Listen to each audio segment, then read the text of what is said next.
जीवन को बाजी लगाई चली यात्रा केतेबेले जे जीवन चली ताहा कही हेबनी।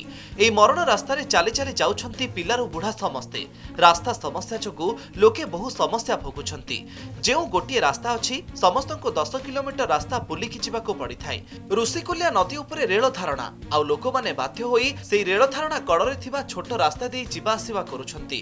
एई दृश्य देखिबाको मिलिछि गंजाम जिल्ला रे। प्रतिदिन शह शह लोक विपद संकुल अवस्था रे रेल धारणा कड़रे जाउछंती।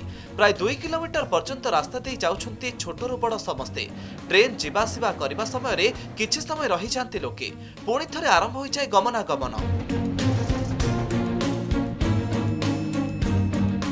एटा आम रेल लाइन रे जीवाटा बस है प्राय 15-16 वर्ष। ये ब्रिज भांगिले आम एपटे जावास आम जी सन्ध्या बेलू कम सारिक आसबू अंधारे भी एपटे जावास करूँ कौन करूँ निजर असुविधा होची भी किंतु आम से बाहर भी जावाक पड़ुची जोटा कि हावड़ा चेन्नई मुख्य रास्ता थिला 2003 मसीह सड़क पोलटी भांगी जाइथिला किंतु से दिन ठारू जीवन जीविका हो पेट पाटना अनेक लोक विपद रही मध्य ट्रेन लाइन पूरे जावाई बाध्य होती। ब्रिज पार होकर गला समय अनेक लोक मृताहत होवार नजीर रही। छत्रपुर और गंजाम ब्लॉक रो प्राय 5 खंड गाँव लोके जीवा आसीबा करूछंती। 20 वर्ष पूर्वरु पुराना पोल भांगी जाइथिबा बेले एबे ए रेल धारणा उपरे लोके जीवा आसीबा करूछंती। पूर्वरु बहु दुर्घटना घटिबार नजीर रहिछि। नुआ पोल पई बहु बार दाबी मध्य करा जाइछि। हेले एबे भी लोके सेही समान विपद संकुल अवस्था रे जा आस करूछंती। स्कूल पिलामानकर भी नीतिदिनिया बाट पालटि गलानी ए रास्ता। तुरंत पोल तयारी करिबाकू स्थानीय लोके दाबी करिछंती।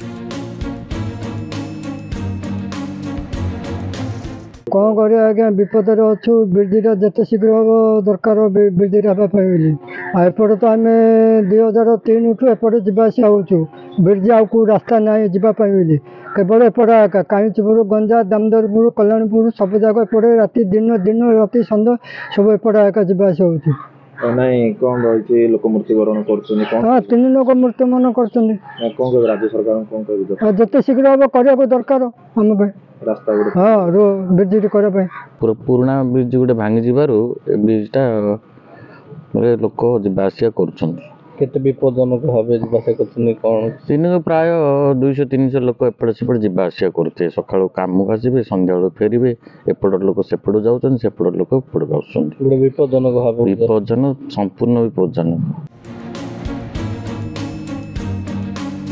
राति पाहिले विपज्जनक यात्रा करुछंती गाँर लोके। एने खूब शीघ्र गुरुत्व दिया जाई पोल तैयारी करिबा जरूरी होई पड़िछि। परिवार प्रतिपोषण हेउ किंबा पाठ पढ़िबा पई अंचलवासी एकमात्र रास्ता हेउची एई रेल धारणा।